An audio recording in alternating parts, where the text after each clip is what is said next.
self-esteem to be involved in activities within their community. And just very briefly, before I finish, I've got 2 more slides left. In this, just an example here of people helping other people in communities. So the slide that you can see on the left-hand side was taken from a time bank that I used to run many years ago as a time bank coordinator.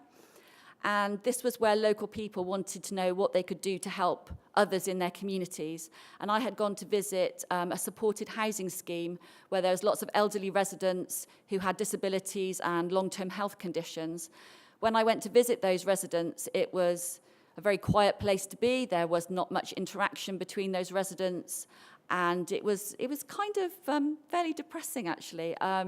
So I talked to the residents and asked them if they ever got outside, if they ever went out to get some fresh air, or would they like to visit the local park or go around the local gardens. And they said, well, we would, but we have no relatives and no one to push our wheelchairs because the staff in the care home, that is not their job.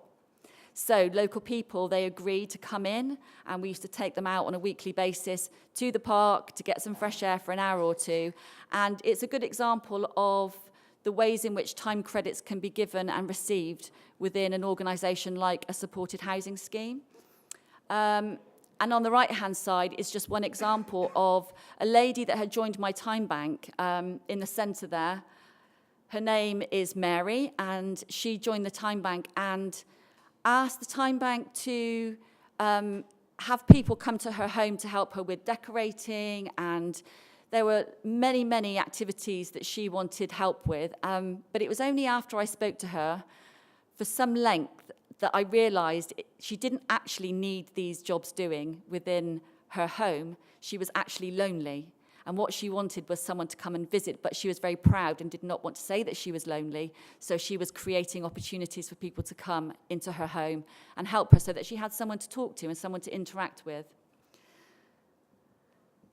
And then just to finish on this slide, and I know today it's something that we will be discussing, so this is really just the beginning of a conversation with everyone here.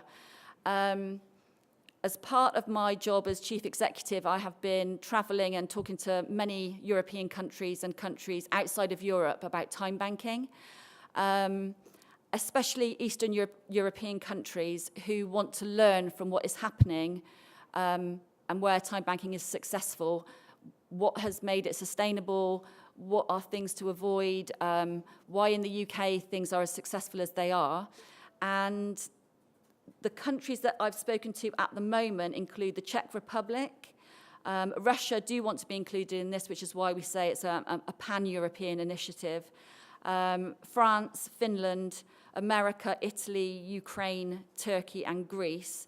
So all of these countries would like to have some kind of mechanism to link up with others, and whether that's a time exchange on a community level or a time bank level, or whether it's an exchange between organisational staff like myself and other people that are in a similar capacity. That's yet to be explored, but it'd be really good to have that conversation as part of our activities today.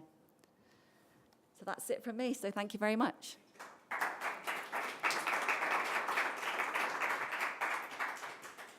I'm going to hand you over to John now.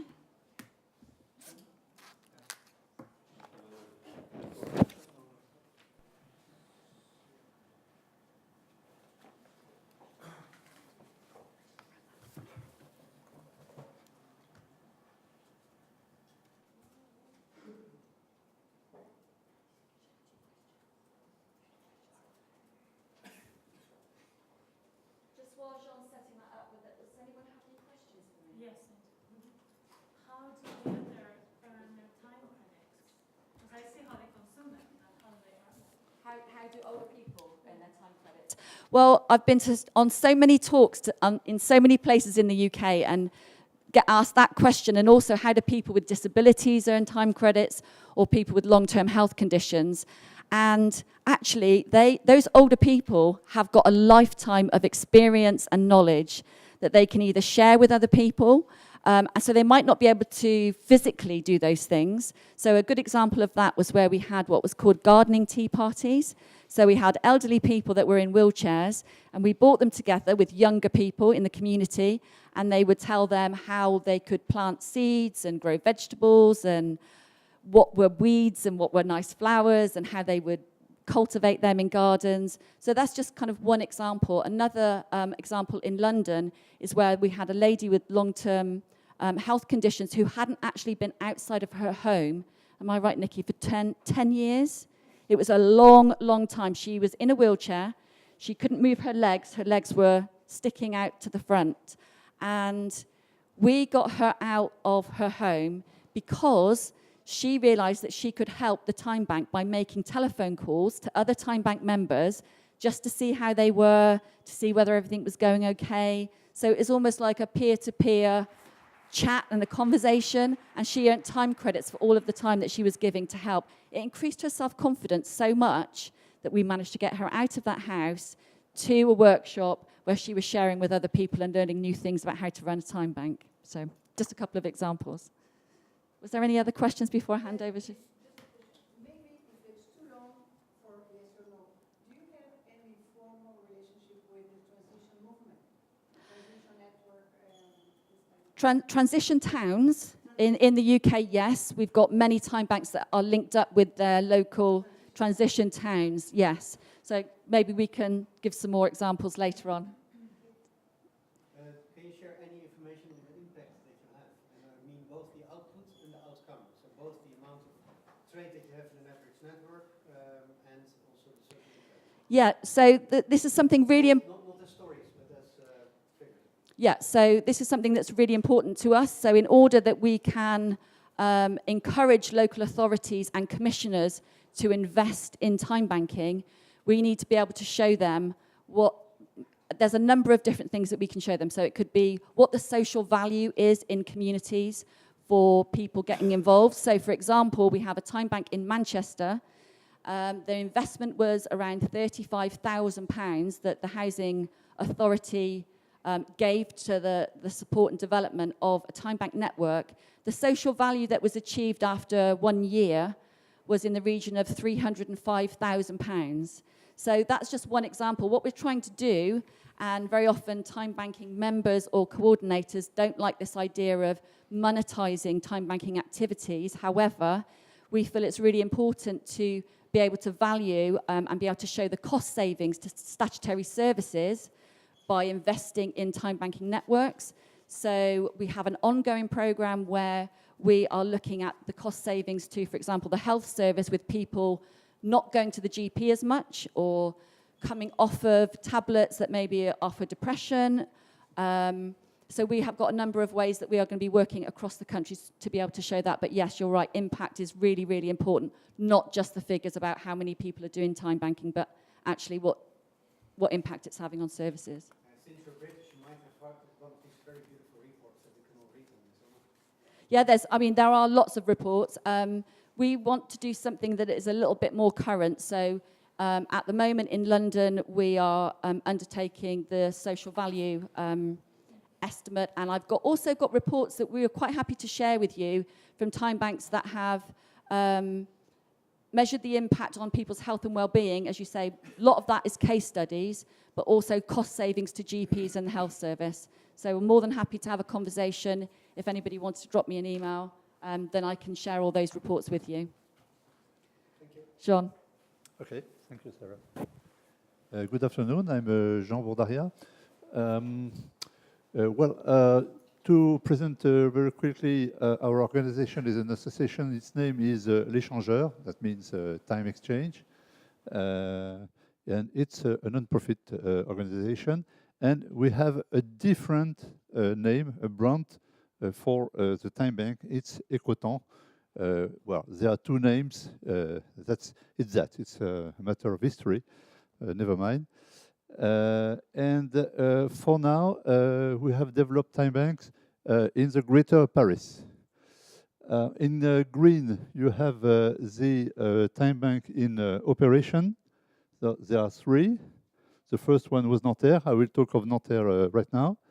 And the other are projects.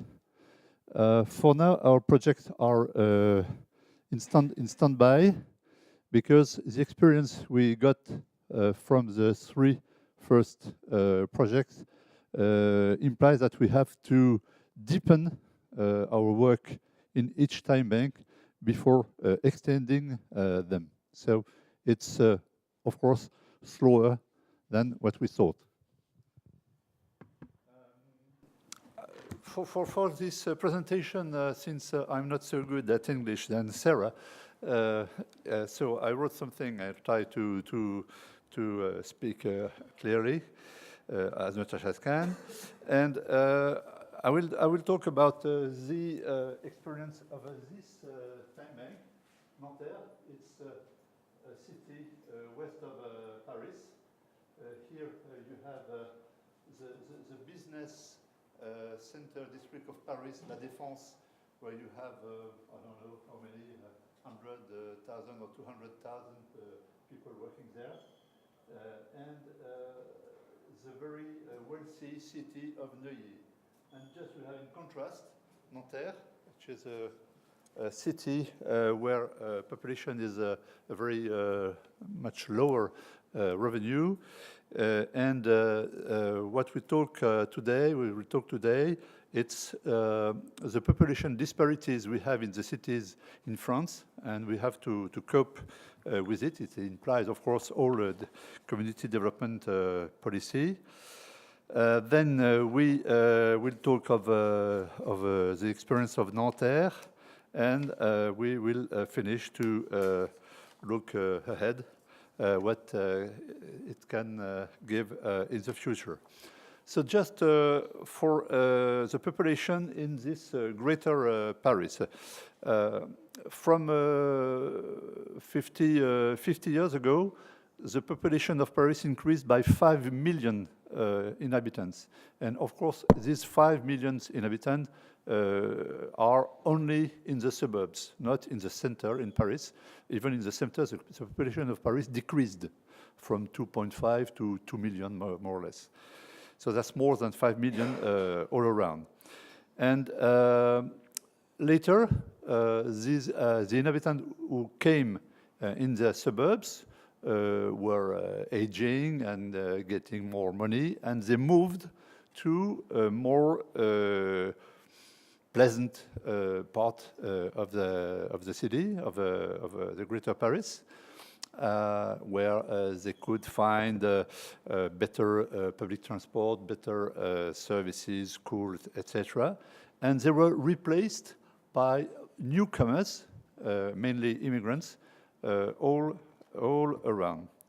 That means that in 2006, those who we call the migrants, that is the people who were born outside France, plus their children, accounted for 26% of the whole population of the Greater Paris. 26% of 11 million should be nearly 3 million. But they are not in the same, with the same repartition everywhere, of course. In the east part of Paris, of the Greater Paris, you have up to 42% of so-called migrants in the department of Seine-Saint-Denis, and in some city, you reach nearly 80% of foreign people. In Nanterre, we